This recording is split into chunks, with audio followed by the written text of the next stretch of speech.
us the 5th most populous country in the world. Our population is young, with a median age of just over 20 years. While this should be a powerful advantage, it is also a serious responsibility. Our growth rate of over 2.5% remains amongst the highest in South Asia. At this pace, Pakistan could cross 300 million within a few years and may approach 380 million by 2050. This rapid growth is not just a number. It directly affects the lives of our people and the future of our country. It places immense pressure on our healthcare system, especially maternal and child health. It stretches our education system, leaving millions of children without access to quality learning. It increases the demands for jobs, for housing, for clean water, for sanitation, for transport, and for energy. Without careful planning, rapid growth weakens per capita income and slows our ability to improve living standards. Globally, the contrast is stark. Many Asian countries have slowed population growth through education, women's empowerment, and access to health services. In much of the Western world, populations are stable or declining, allowing greater investment per person in health, education, and infrastructure. Pakistan's fast growth, without parallel investment in human development, makes it harder to deliver basic services and harder for families to move out of poverty. And yet, with challenge comes opportunity. Pakistan stands at a crossroads with a large and growing population, a sizable youth cohort, and rapidly evolving socio-economic realities. If we provide every child with at least kindergarten to year 12 education and offer vocational training to upskill our youth, we will not only strengthen our own GDP, but also position our human capital to support other economies facing a population implosion. This young, skilled workforce has the potential to transform Pakistan's destiny, to build real economic strength, and to elevate our standing on the global stage. The decisions we take today on health, education, gender equity, and economic development are investments in Pakistan's future. They can yield results in as little as 5 years and have a powerful compounding impact. If even one person in a family is able to attain economic prosperity, they can lift their entire household out of poverty. Over the course of this summit, we will hear from some of the nation's leading voices, those shaping policy, advancing research, driving development, and defending the rights and choices of our citizens. Together, we will explore how Pakistan can restore balance in its population growth, empower women and young people, and ensure that development is inclusive, sustainable, and equitable. At DawnMedia, we believe deeply in informed dialogue, credible information, and public engagement, and in taking positions rooted in the long-term interest of Pakistan rather than short-term convenience. This summit reflects those values. Across the next 2 days, through our newspaper, television programming, and digital platforms, we will bring you ideas, detailed reporting, expert analysis, and focused storytelling so that the conversations here reach people across the country and help shape a more informed national debate. I would like to thank our distinguished speakers, panelists, and participants for their willingness to share their insights. I also extend our sincere thanks to the Federal Ministry of Planning and Development, the Federal Ministry of Health Services Regulation and Coordination, and the governments of Sindh and Khyber Pakhtunkhwa, as well as our partners for their commitment and leadership in advancing this critical initiative. Ladies and gentlemen, the issues of population, development, and governance affect every Pakistani. Let us work together to defuse this population time bomb and turn it into our country's greatest dividend. Together, we can restore the balance and build a future where opportunity, equity, and prosperity are within reach for all Pakistanis. Thank you and welcome.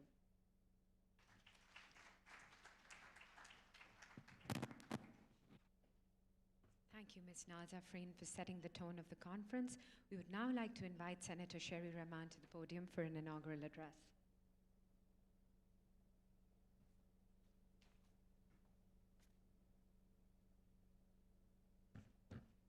Bismillahirrahmanirrahim. Good morning. Assalamu alaikum, ladies and gentlemen. The Dawn Group's CEO, you're the CEO now, Nazafreen Saigol, and MNA Shaista Malik, eminent former ministers, Farooq Sattar, excellencies, the diplomats here, friends from the media, and most importantly, our development partners. I don't mean in a financial way, but those who have been holding the candle up in times when no one was interested. And for that, I must recognize the Population Council, for which the Population Council is run by Zeba Sattar, and I do want to give her the credit for keeping the conversation going when no one really was interested. So thank you for convening this, the Dawn Group. It looks like we have a silent partnership on being the patron of subjects no one really cares about at large scale. But I'm wrong here, obviously, because people do care. All those in the room are here because they care. And I think that in itself is a token and mark of, give us a mark of appreciation to remember that these are subjects that are growing steadily closer and closer to our hearts and minds. But what's the challenge, ladies and gentlemen? I hear that a minister is missing, so I told Nazafreen, if I may use your first name, because I worked with your mother in the Dawn Group, that we are, well, the upside is that we have more time to talk candidly. And here, not that I think ministers shouldn't, they should, and that's what makes any discussion so compelling. I had assumed there will be some kind of, because the planning minister was here, some kind of scene setting, which he's very good at doing, on the data that is driving the pressures on climate change.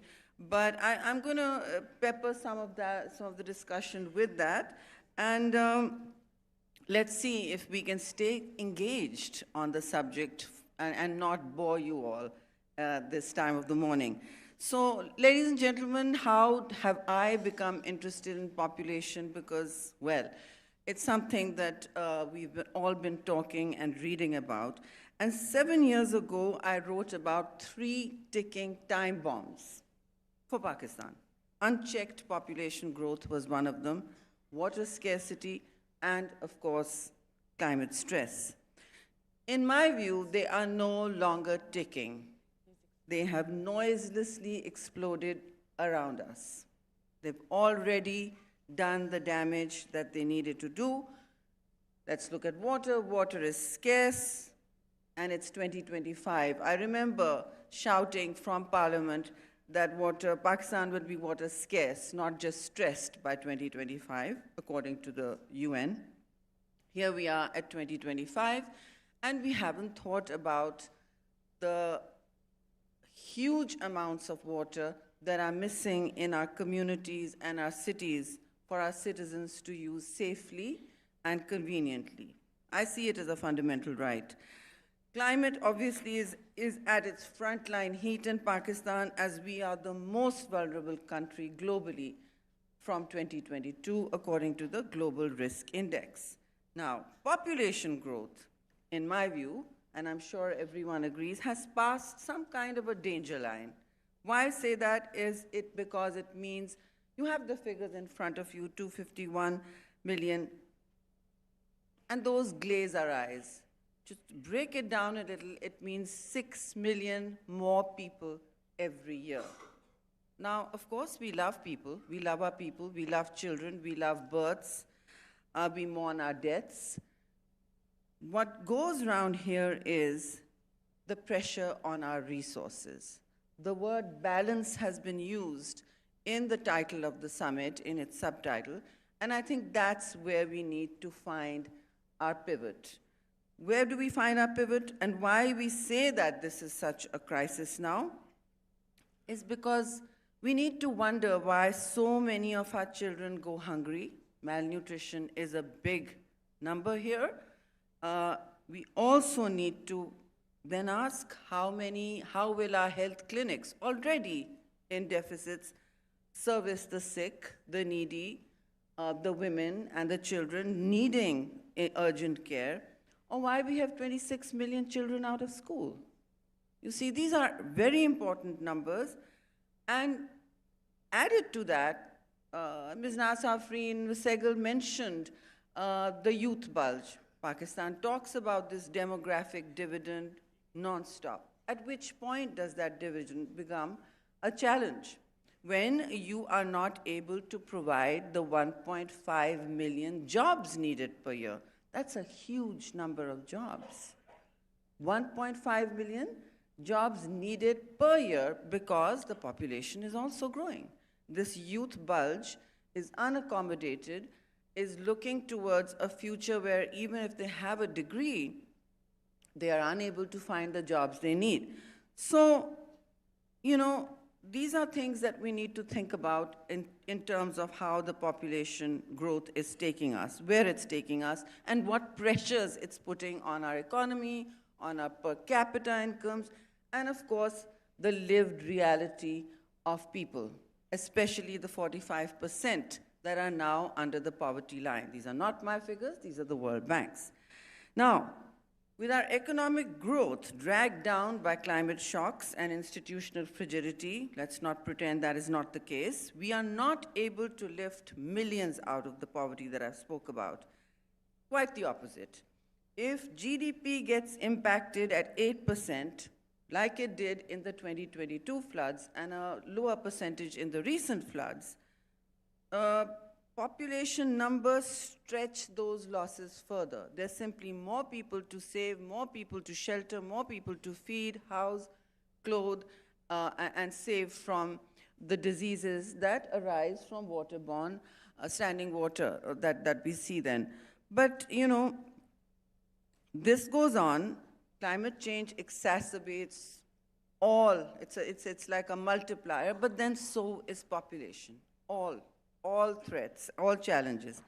And then that brings me to consider, I remember saying this to Zeba Sattar long ago, that we must be the only country proving John Malthus and his doomsday predictions, right? I mean, probably the economists will disagree, but basically what he spoke about, because obviously inequality comes into the mix, and so does technology. That's how countries have leapfrogged their population. They have exceeded their economic growth rates above their population. So what Malthus basically said in a nutshell was that if the two rates converge, you've got a real problem.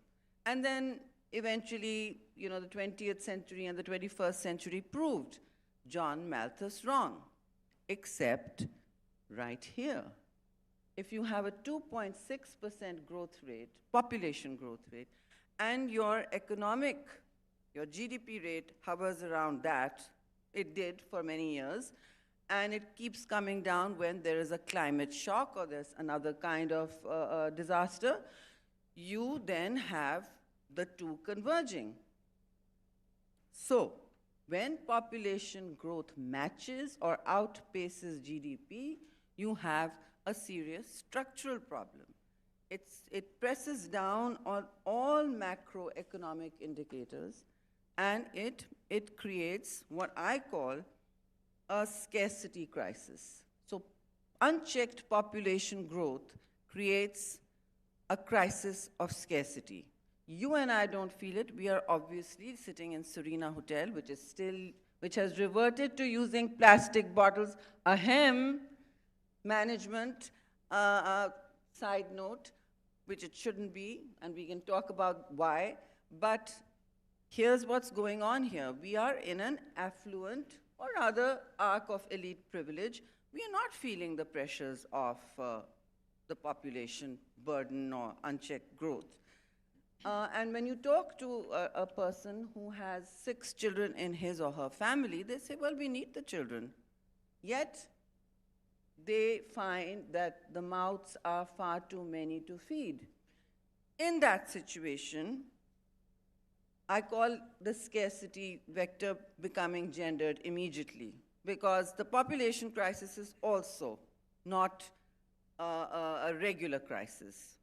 It's not just a plain structural crisis, it's a gendered crisis. It is experienced most by women and also by vulnerable women at the bottom of the social pyramid. And now that social pyramid is 45%, right? So, because when there's not enough food on the table, the food goes to the boys in the family. Mothers do this. Now, I'm talking to you about what happens in communities and tables where the mouths are too many to feed, because this is what it's about.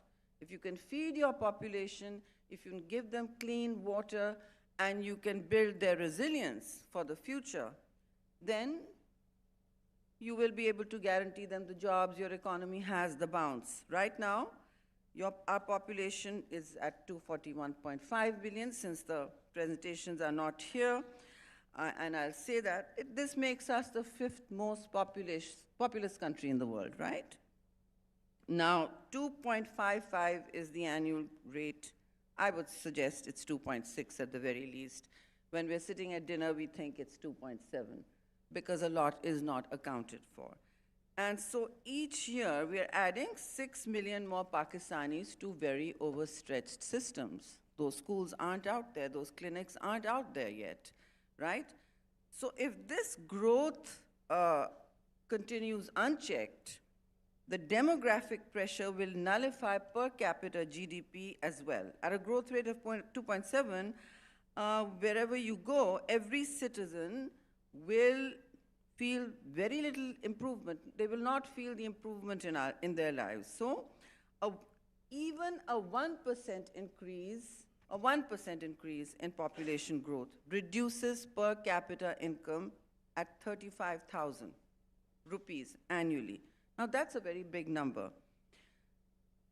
There's been a lot of talk about why we are not able to understand how our future is going to be flatlined.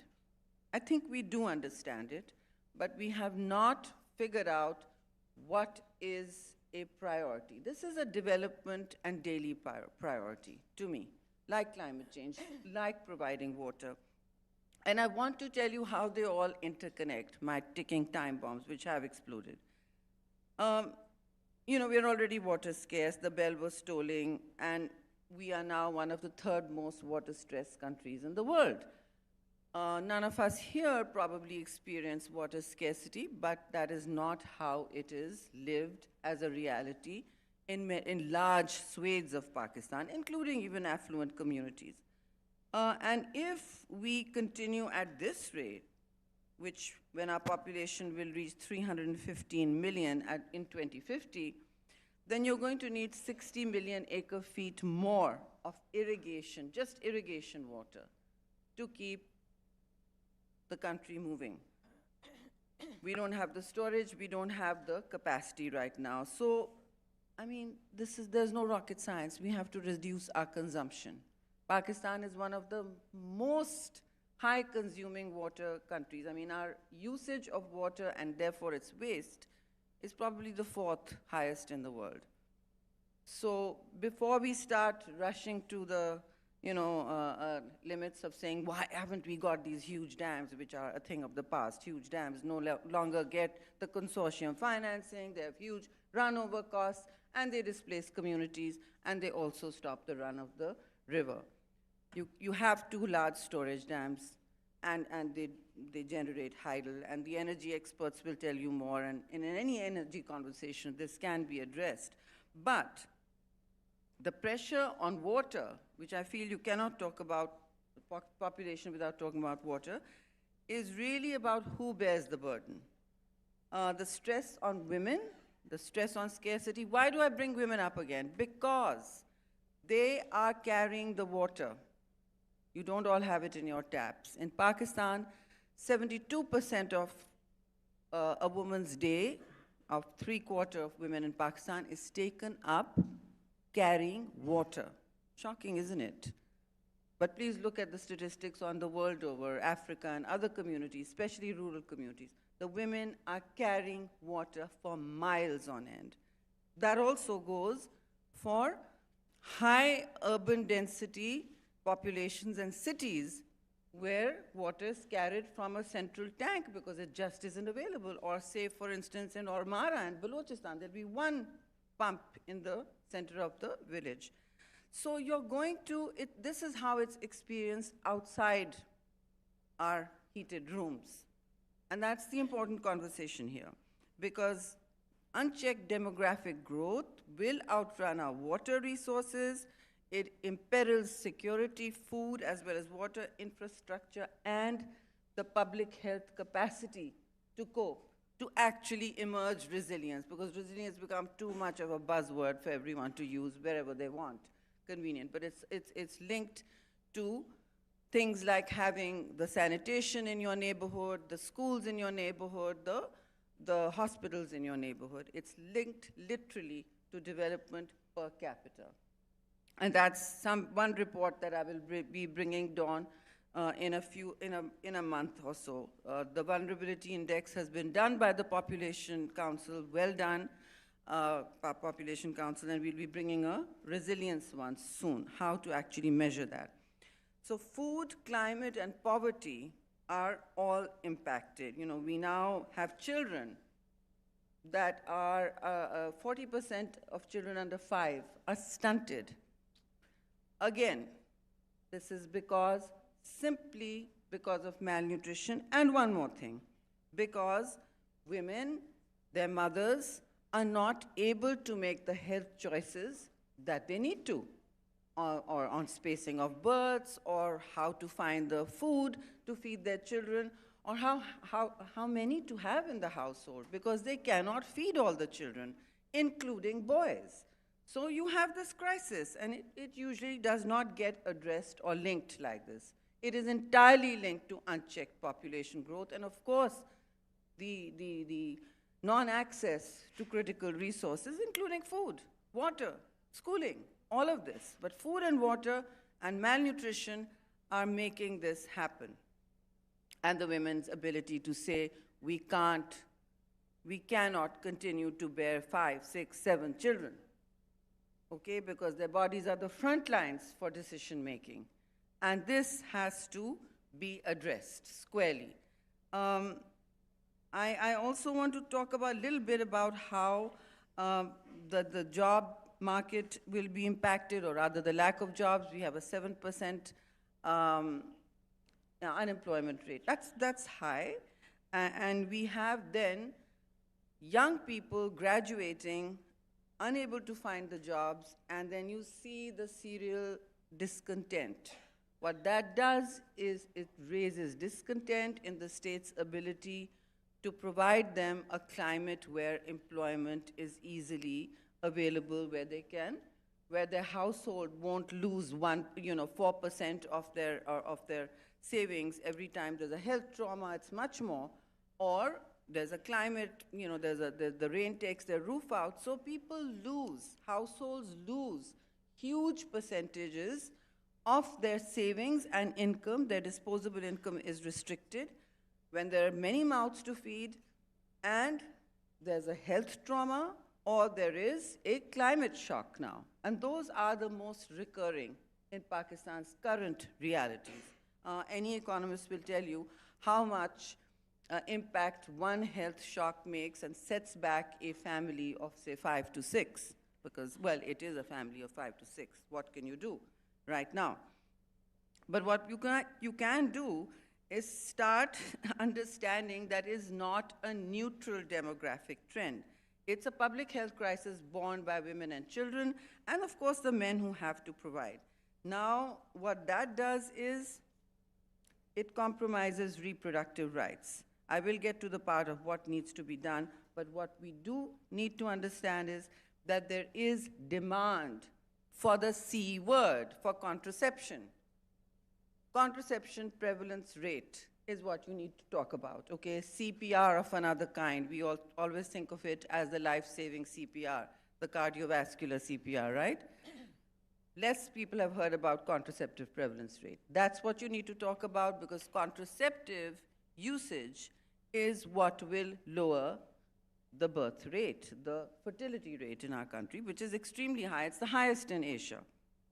Now, what that does, the inability to have contraception available easily, cheaply, we will come to why that needs to be cheap, and accessible as a family decision, it makes women constantly bear the burden of pregnancies that their families are unable to provide for, or they are. So every 50 minutes before we finish this session, a woman in Pakistan will die due to pregnancy, or childbirth complications. She will not have access to a health facility, and perish the thought, and the thought is not perished at all, you will have a climate shock. In 2022, it seared on my brain that 650,000 women were giving birth or facing pregnancy on life rafts, or if they were very lucky, under a plastic tent, a tarpaulin. Plastic is a bad word. So here we have a seriously gendered crisis, 50 minutes. So you then have women facing trauma. You have 11,000 maternal deaths after that. And we have child brides. We have child brides who cannot speak in their family environment where decisions are made for them, or a husband who has the prerogative of male privilege, which is bestowed on them in their homes by their families, and the young brides can't meet that challenge. So 1 in 6 women in Pakistan were married as children. How will they make health decisions, you tell me? This is a reproductive health crisis also. And that is why we keep pushing in Parliament, in Sindh, and wherever province we can. Now, all provinces have to do this. I think we only have Punjab coming up soon. I'm certainly not going to finish in 2 minutes. I only have Punjab coming up soon, and I think KP. The other provinces have all gone, Sindh, Balochistan, and thank God, Islamabad Capital Territory, it took 20 years, has finally passed the Child Marriage Act. So children, you are a child until you're 18 for your driving license, for voting, but not for being married, okay? So the age of maturity counts in the reproductive health choice you make. She will also be better educated. Obviously, female literacy also counts, to be able to say, well, I think that we need to space our births. And what has been helpful, so the good news here is that the Council of Islamic Ideology has actually given this their sanction. They have. It's not religion or that kind of, it's more cultural taboo holding people back, holding families back, that this is a decision of some, other power. No. These are decisions made in the here and now, and the Council of Islamic Ideology, please repeat this everywhere, has said that births should be spaced. So I think we have all the cultural tools which should help us meet the actual unmet need for contraceptives, which is right now only 17%, but it's still there. That's the unmet need for contraceptive. But the demand for contraceptive usage also has to go up and be created. Now we can talk about how that needs to be done, because this is important. The current contraceptive use is only 34%. The CPR will therefore hover at this unhappy scale. So you can do 5 or 6 big things. I'm not going to suggest intractable issues that will take another 5 years. It shouldn't, in terms of, structural matters like population not being part of the NFC mix. That's, of course, one of the things that needs to be looked at, but there are many things that can be done. One of them, and since we're in Islamabad, at the federal level, I have to thank the Prime Minister for putting together a task force on which some of us serve, and also giving it attention. First of all, it needs national attention. Very basic, but that's what it needs. It does not need just one population council to carry the torch. The state at the highest level must give it its focus, attention, and heft, okay? So that's started. But what else do we need from the federal government? I would say that we would need the population fund. There is a population fund funded. We need that fund funded, even if it's 10 billion, because that's what it is supposed to be funded at immediately, but not just stick it there and park it as part of the PSDP.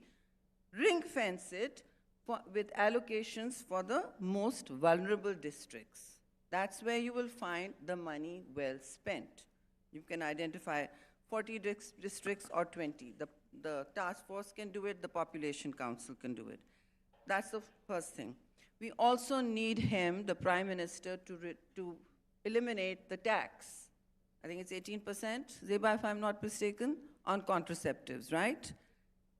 That's already been done, I'm told, from pressure around the table, but we need it to be notified. Contraceptives need to be cheap and easily available and not taxed, okay? This is a fundamental right. So that needs to be done, all the decision's been taken. Family planning, all provinces should pass, but that's coming too far. Then integrate family planning into, social protection programs like the Benazir Income Support Program, Sehat, Sahulat, Aghosh, Mamta, there are many. Each province runs their own. That if they integrate that, we will see some traction. And some level of national coordination just at the federal ministries, health, education, women's development, social welfare, and climate resilience. Please include the water and climate ministries in these consultations, right? So other than a whole of government approach, the data-driven interventions, etc., what do we need from the provinces and also from the center? The one thing that can change the game is reintroducing a scale-up of what is known, very boring, but Lady Health Workers Program. This will completely change the balance on the ground. I say this because, there is proof that the birth rates went down when the lady health workers were at critical mass. And I say this not because, Shahid Benazir Bhutto brought this about, and Shahnaz Wazir Ali is sitting here. She was her partner in doing so. It made a huge difference. The lady health workers are able to go into homes, access the inner, sanctum of a household, even if there's parda, and have discussions with the family. So you locate agency with the woman, but also advise the man of the family on the virtues and on the benefits of spacing births and having less children. When that happens, you automatically see traction. You see the families reaching for birth solutions, birth spacing, and contraception. So we have numbers also. Somebody will share it with you, I'm sure. But we now have a situation where the lady health workers are shrinking. Some of the provinces are maintaining them. They're even making them the polio vaccinators. These lady health workers have become the polio vaccinators. So they're really the backbone of the entire health service here, and it needs to be expanded with mobiles, and the federal government needs to do one thing. It doesn't need to worry about having a population ministry. Please don't add ministries. Please don't. Just tell your information minister, we are allocating this budget for you, and do a population and family planning blitz in the language, in the national language. The provinces then go down and start going into their local dialects and vernaculars, start putting this on phones, on Androids, on anything. And you will have yourself a campaign that goes into your doors. There are NGOs who will provide question and answer services, again available on your unsmartphones in the villages. And that's where you will have access to healthcare, to reproductive choices. And that recording is then played to the whole family, where it's a remote district you can't access. There are many NGOs, I can refer them all to you, who will do this and who won't necessarily charge. So you build public-private partnerships at the provincial level, and you ask also faith leaders, when you do the national campaign, the faith leaders, the Maulanas and all of that, when they make a Friday sermon, to speak about this, because some brave faith leaders are able to. And I say brave because this requires a little bit of courage. People don't even want to talk about contraception. So that's the key word. CPR has to be pushed. And it will find remarkable acceptability everywhere. And to all health ministers of all provinces, I would say they need to amp up their campaign in the communities and even offer no cost, absolutely no cost solutions, like one province is offering even vasectomies to men who are taking it up. But there are many solutions which I'm sure will be unpacked here.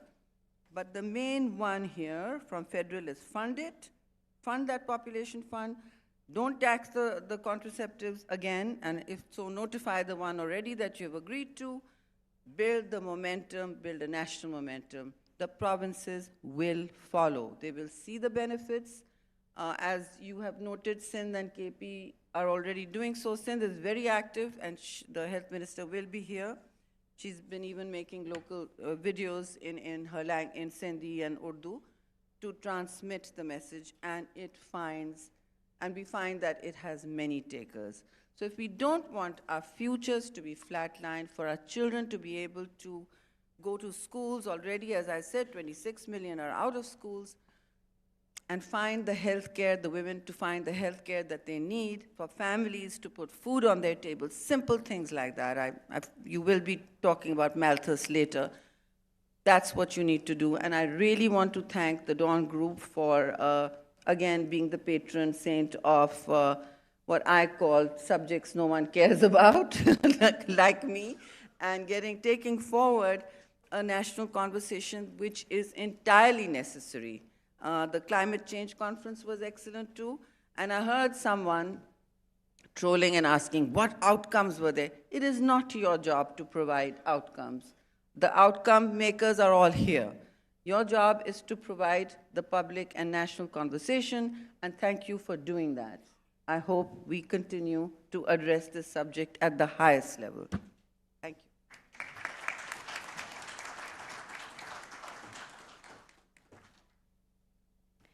Thank you, Senator Sherry Rehman, for your insightful address outlining the critical balance between population growth and our scarce resources. Now I'd like to invite to the podium MNA Shaista Pervez Malik to deliver a quick address. Thank you.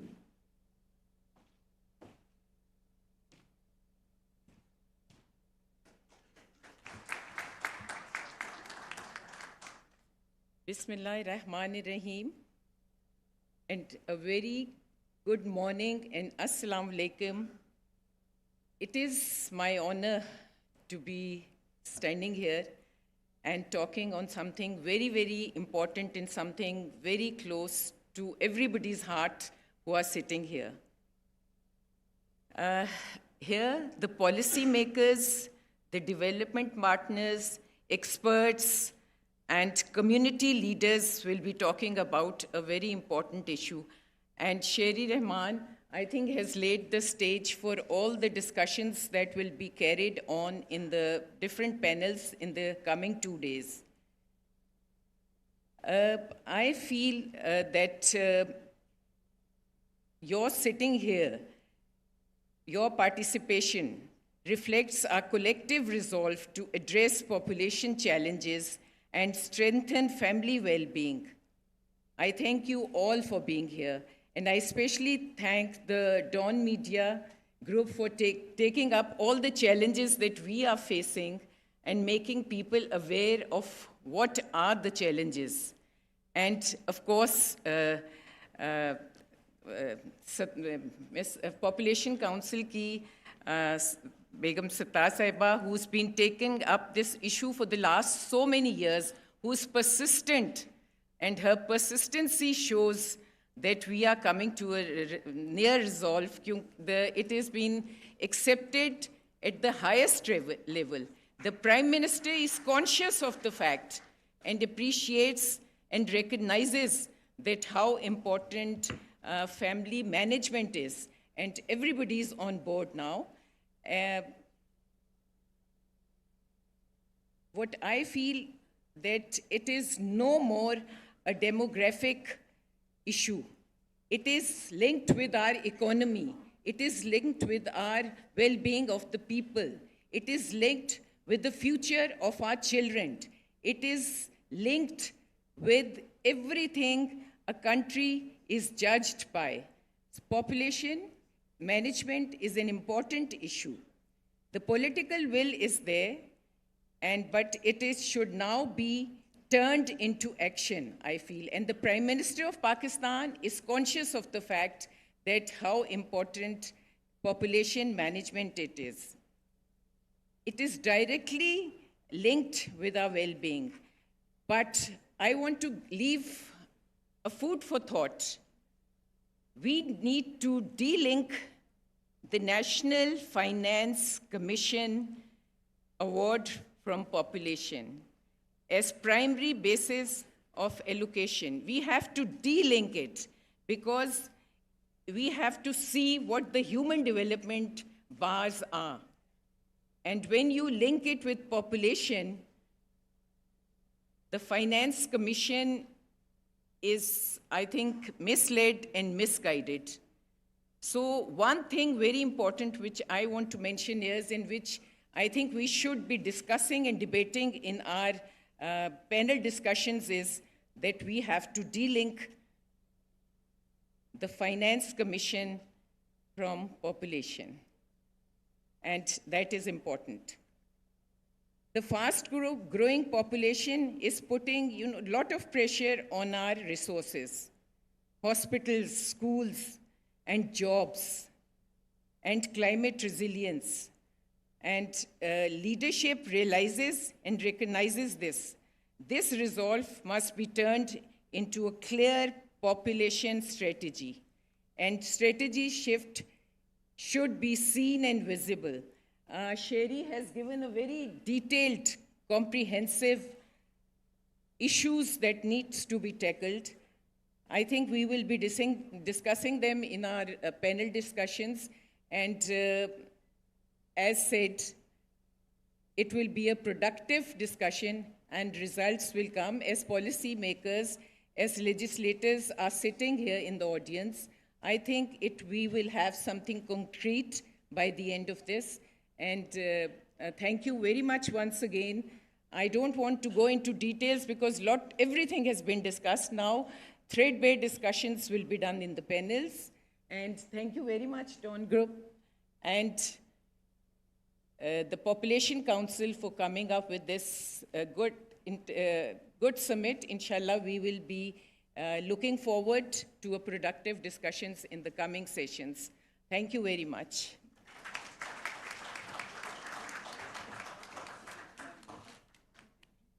Thank you so much. Due to sudden changes in his travel schedule, Professor Ahsan Iqbal, the Federal Minister for Planning, Development and Special Initiatives, was not able to attend this session in person, but has sent in a video message. I would like to request you all to please turn your attention to the screen to view it. Thanks.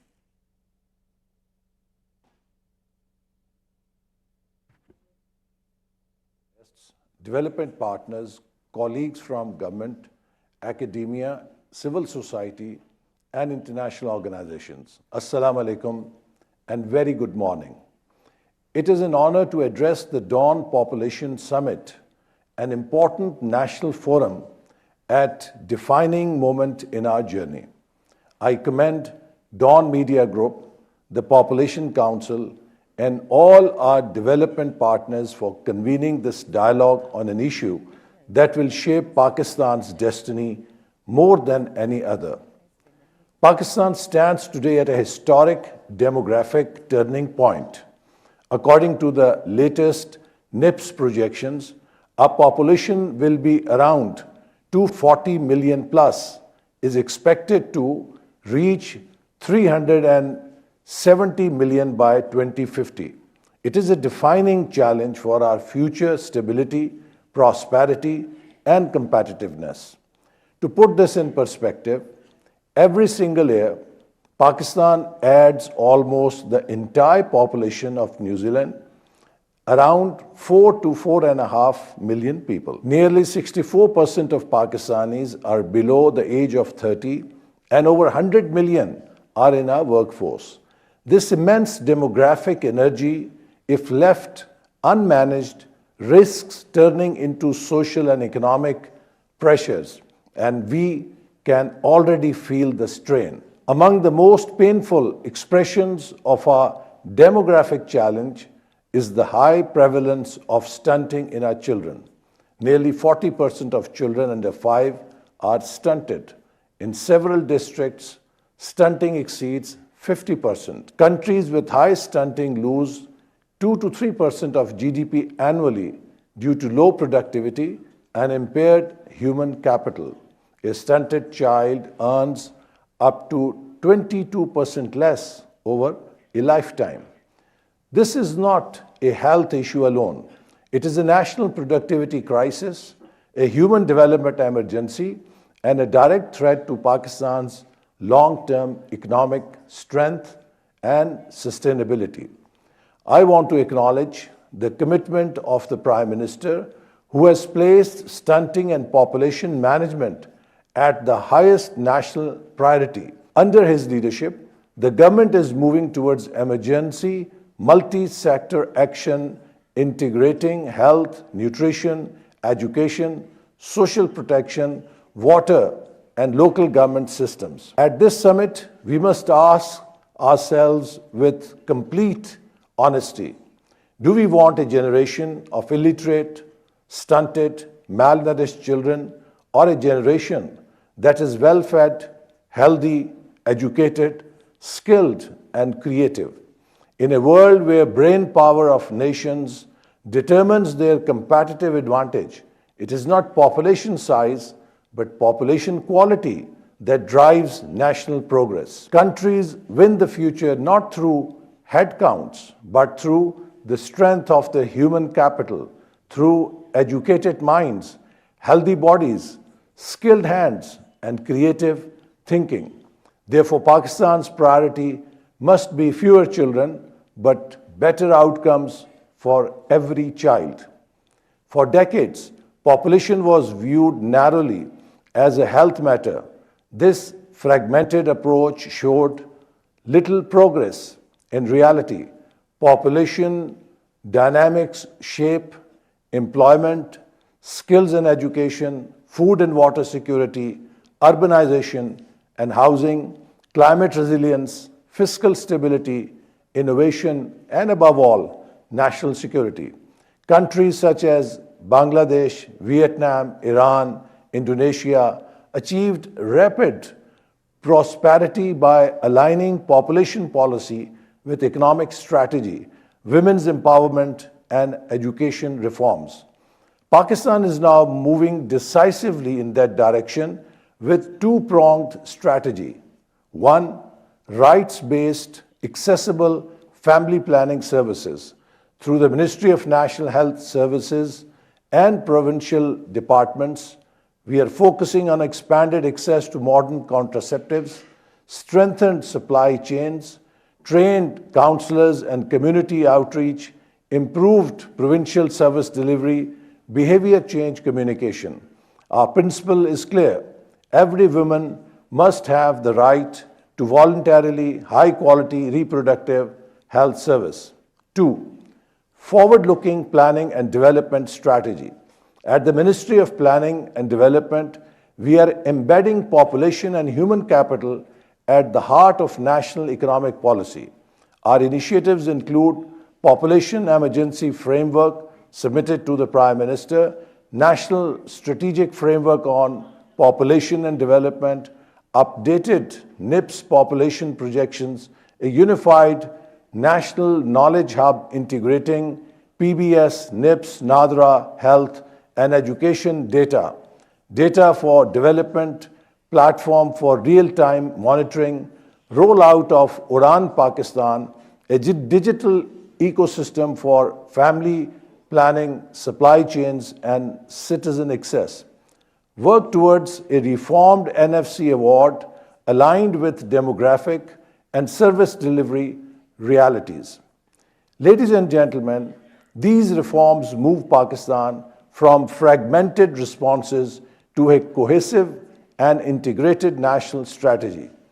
Under Udan Pakistan, the 5 E's framework, exports, e-Pakistan, environment and climate change, energy and infrastructure, and equity and empowerment offers a bold roadmap for national transformation.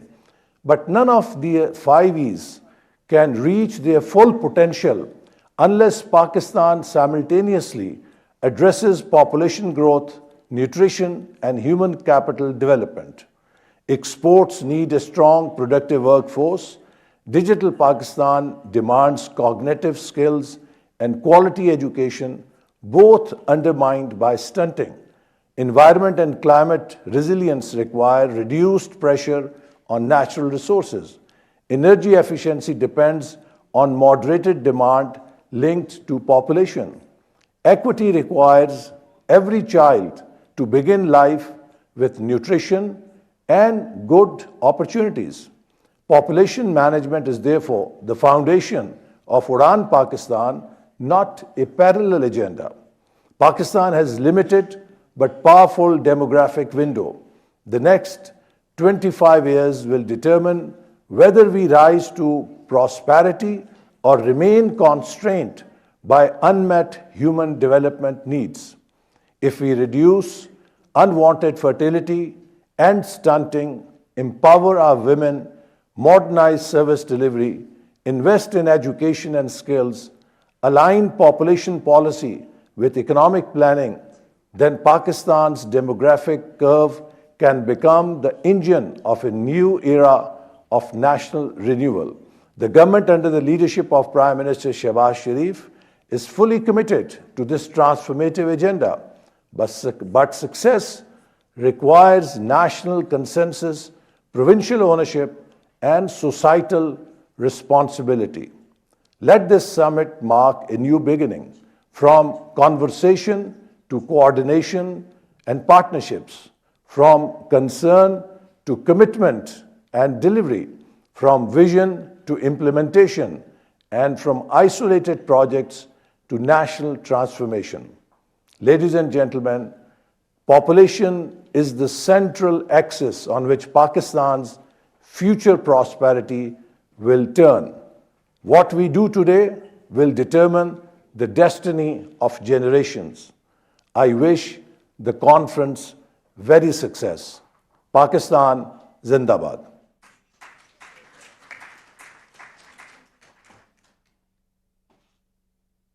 Thank you. This concludes session 1. We will now be moving forward to session 2, titled Restoring Population Balance by 2050. This session focuses on strategies for achieving a balanced population trajectory in Pakistan by the year 2050. Leading experts will present research and insights on demographic trends, policy frameworks, and interventions needed to ensure sustainable development. Our participants for this session are, no worries. Do you need this? Okay. Our participants for this session are Dr. Zeba Sattar, the Country Director,